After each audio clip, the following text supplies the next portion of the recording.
Curious about the key shifts that are going to change the way you sell toys and games? Listen up.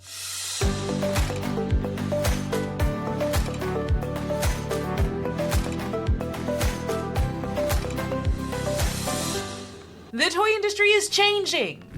Finally. In my last video, I broke down the 7 product trends I saw from New York Toy Fair. Check out that video here. In this video, I'm sharing 5 industry shifts that I uncovered in conversations at networking events, on the show floor, and through industry panels, one that I moderated, and other industry discussions. My name is Azhelle Wade, aka the Toy Coach. I'm a 3 times patented inventor, a new mom, and I've worked in this industry for over 16 years. If you've got a toy business, a toy career, or a toy idea, these shifts are going to change how you invent, manufacture, and sell your toys or your ideas moving forward. Let's do it. Shift number 1. Companies are building ecosystems, not just one-off products.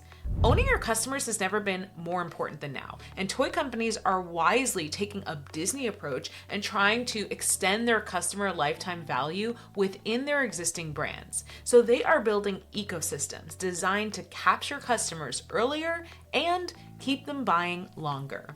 Let me show you what I mean. This small independent collectible company, Memoji, struck a deal with Tomy and launched a collectible experience that is a perfect example of this.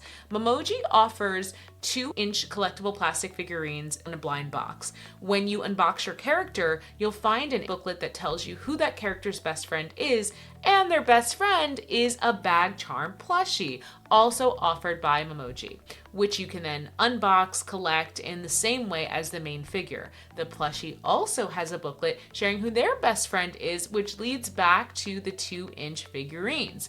It's a clever ecosystem of collectibles where one purchase naturally leads to the next. Basic Fun launched a line called Questers through a licensing deal with Hasbro. So Questers are D&D themed collectibles that teach the rolling rules of D&D and guides little kids to build their own character when they're too young for the full game.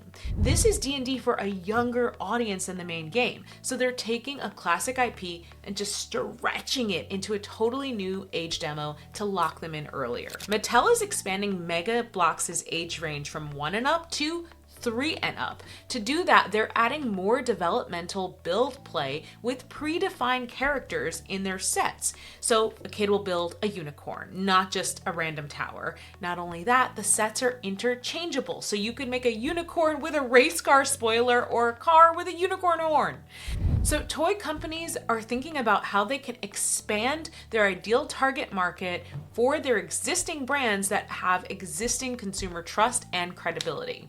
They're finally thinking, how do we create a system where buying one of our toys and loving it leads to buying 5 more?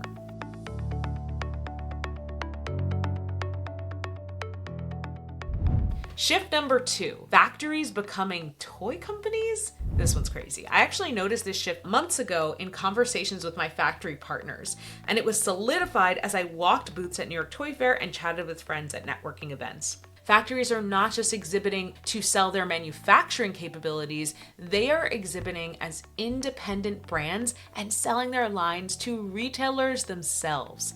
They want a bigger piece of the pie. And because tariffs led to a number of product designers losing their jobs and looking for new work, US designers are accepting jobs working directly for factories, creating a thoughtful customer journey, not just for consumers, but also for retail partners, is more important now than ever. What are some special things that you're doing to keep customers loyal to your brand instead of going factory direct? Tell me in the comments or think about it. Now, shift number 3, industry pros often commented that New York Toy Fair was less likely to bring sales and more likely to bring media impressions, which we all now know leads to sales. Well, in 2026, Toy Fair is now a creator-first show. Brands actually focused on building booth experiences, photo ops, and video-friendly displays that made it easy for creators to highlight their brands. There were creator breakfasts, which I went to, creator-specific experiences at booths, And it just seemed like top brands were intentionally designing their entire booth displays with content creation in mind. Companies were not only inviting buyers into their walled booths, but they were creating moments and experiences for creators to film, unbox, and share their toys. Now, New York Toy Fair is a place for manufacturers to connect with creators and retailers, driving sales through both. Why does this matter?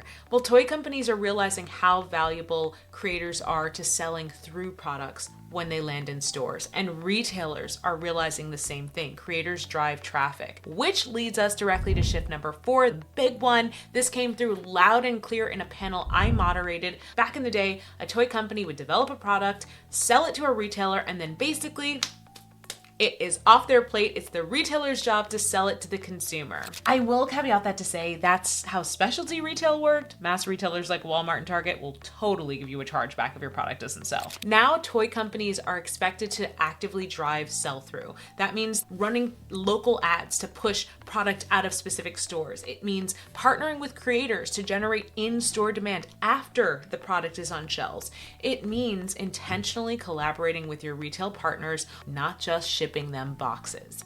The old model again, manufacture, sell to retailer, hope it sells, move on. The new model, manufacture, sell to retailer, run ads, partner with creators, drive consumers to stores, sell through, and then move on. If you are a toy person and you haven't subscribed to my channel yet, please hit subscribe and the bell so you never miss another video about making it in the toy industry. This last shift, the 5th and final shift, did not come from the show floor. It actually came out in my Toy Creators Community monthly call. It was our post-Toy Fair analysis call. You are welcome to join my Toy Creators community. Check the link in the comments below. Now, this one affects everything. So the UK, Australia, and Spain have all moved toward banning social media for kids under 16. Australia's already banned it. UK's looking to be next. And this will fundamentally disrupt the entire creator-driven sell-through model I just described. This won't mean that creators will become irrelevant, but it will mean the strategy may have to evolve. New platforms may even need to emerge. Maybe in-store experiences become more important. Maybe the whole model flips. I don't know. But the inventors and companies who start thinking about this now are going to be ready when the shift happens, especially if it ever does come to the US.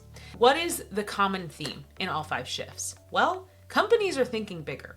They're building ecosystems, focusing on lifetime value of their customers and not just a single products. Factories are getting ambitious as well. They are becoming competitors. The way toys get sold is totally transforming. Toy Fair is a creator-first event. Sell-through is the manufacturer's responsibility and the very platform that powers all of it. Social media is under siege. No, it may be about to change, may be taken away from our core audience. That tension between needing more creators and the ground shifting from under creators is the story of the toy industry in 2026. If you're an inventor or creator and you want to be a part of a community that catches shifts like this before they hit, please, you are welcome to check out my Toy Creators community. Those people are doing a lot of the things you're doing. Some of them are launching toy brands, some of them are licensing ideas, but we are all getting together and strategically thinking about the changes in the toy industry, and I am there answering questions every month. If you haven't seen my 7 product trends video from Toy Fair, watch it next. Check it out there. It is the perfect companion to this one. Subscribe, like, and until next time, I'll see you later, toy people.